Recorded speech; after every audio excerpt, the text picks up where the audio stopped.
So I've just come back from a bit of break and entry, found some good stuff, I'll show you that in a minute. But there's a lot of the flitters flying around this morning and I'm not really that comfortable. Don't want to get zapped. So about an hour from home, so there's a conduit pipe that I actually will bunk in. So what I do is I get 5 or 6 of these bags, fill them full of leaves, and sleep on 2 or 3 of these, and have a couple of them on the sides and on my head, and it's pretty toasty. And I do reuse these. At the moment, supplies are pretty good. These are always useful. I find, whether it's just me, that the flitters, if I'm lying flat on the ground with one of these over me, shiny side down, they don't see me. The important thing is your head and your body. Whether they're picking up heat or not, we don't know.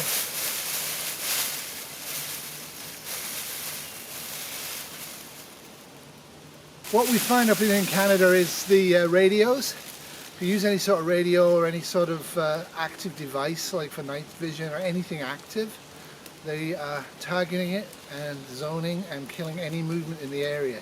So if you are going to use stuff like that, be careful. I always carry plenty of extra bags with me because you never know what you're going to find. This is stuff I also always carry with me. You might be fascinated by this. This is actually an old compass.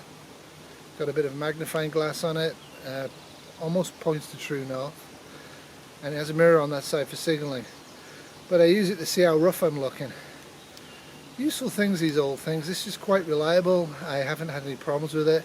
The modern ones, I find, they don't take too much abuse. Speaking of which, I also use these. Small, compact, and they do the job. What I really like about these is the fact that they are made out of metal and ceramics. Nice little thing. Like I say, I always carry a lot of these. So I've made a decent insulation prepper with 2 garbage bags full of leaf debris that I'm lying on completely, not just my trunk, but the whole of me. I then use a sleeping bag, and if it's really cold, I'll put one of the garbage bags with leaves on top of me as well. It does work. This is more your summer camper, but it works for this. You can be cold for a night. So, I don't know even what the date is anymore. Everything got very confused up here after the arrival and then the event. What I do know is that Kitty and Wolfie and her parents and the cats headed off to the Shire, and there wasn't enough room in the car for me, so Kitty was going to come back, and she never came back. I gave it about a week and I headed on my bike out to find her.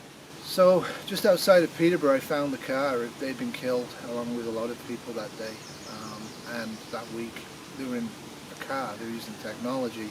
The flooders found them and killed them.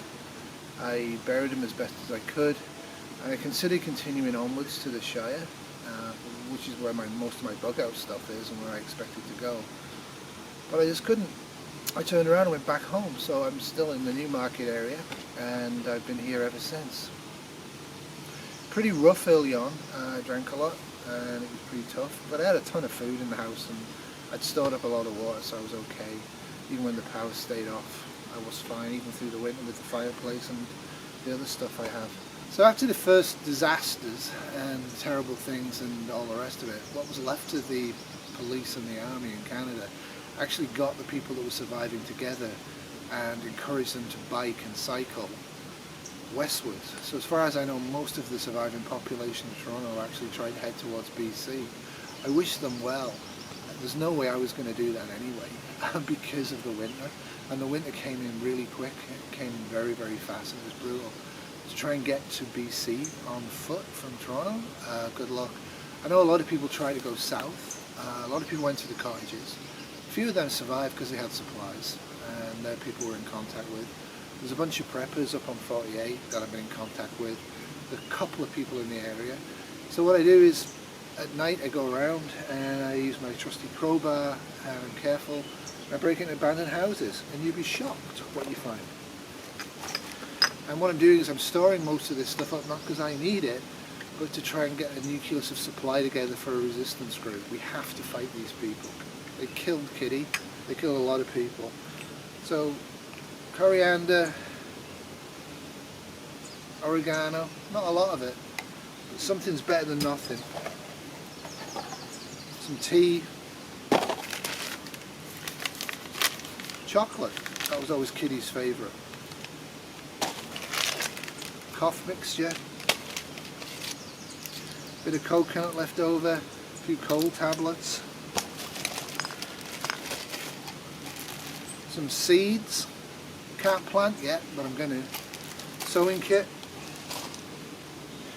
This is what I got out of 2 houses. I mean, people have ransacked the stuff and everybody ran out of food, but you'd be shocked what's actually hidden away. Tin of beans, expired 2019, perfectly good. This is brilliant.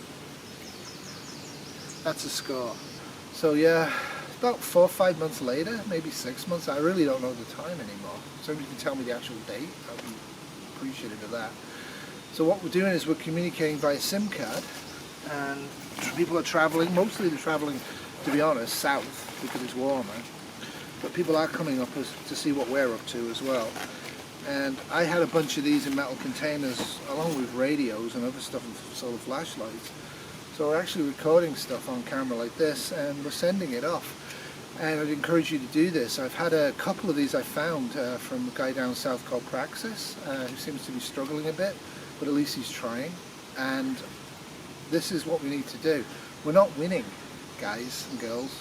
We're losing. We've lost our planet. We're not in charge of this planet, as I'm sure you know. But it's worse than that.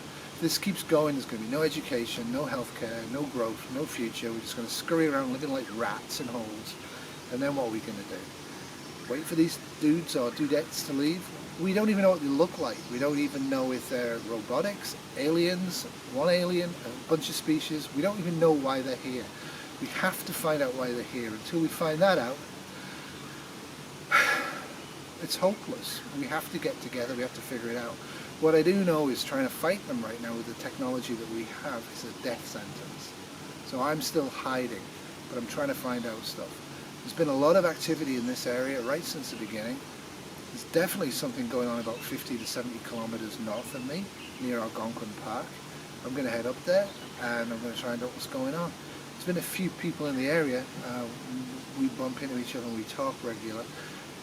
We've tried to go up there and find out, and none of them have come back. So I'm going to have to be very, very cautious, but we've got to start fighting. If we don't fight, we've lost the earth for good.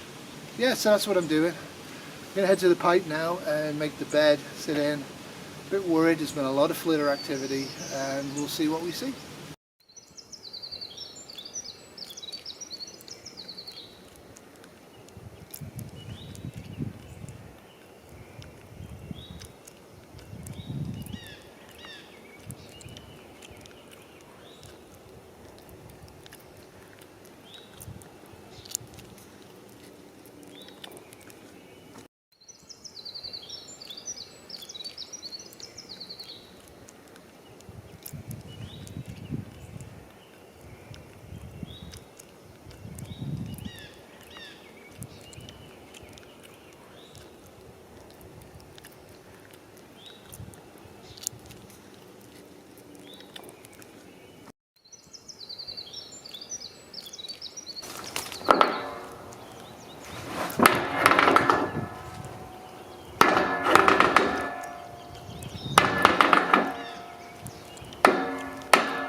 Well, I have no idea what that was.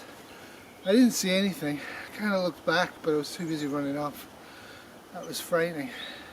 I'd heard the flitter passing over a couple of times over the pipe. That's not that unusual. Generally I put the sheeting up on both edges. I was kind of tired and I hadn't done it. I was just sitting there.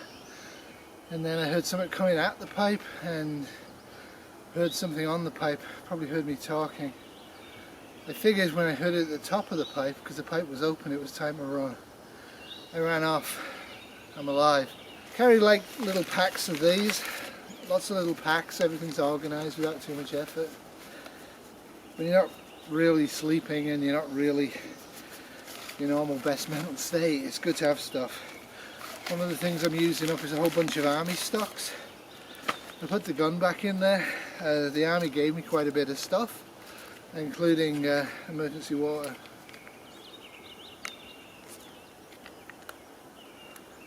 So I'm using it up.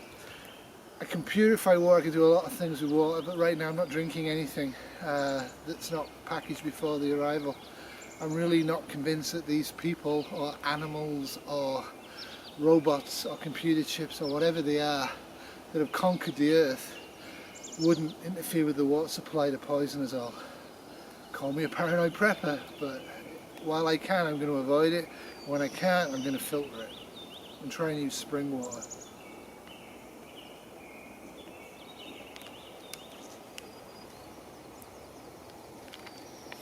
That's it from me, Hoople's cat in Canada. 5, 4, 6 months after the arrival. If you can, use SIM cards, make video messages, say what you know to be true in your area about what's going on. We need data points, we need to know what these things are and why they're here. We have to beat them, we have to fight them. I do think it's going to be the extinction of civilized humanity, if not the species. Toodles.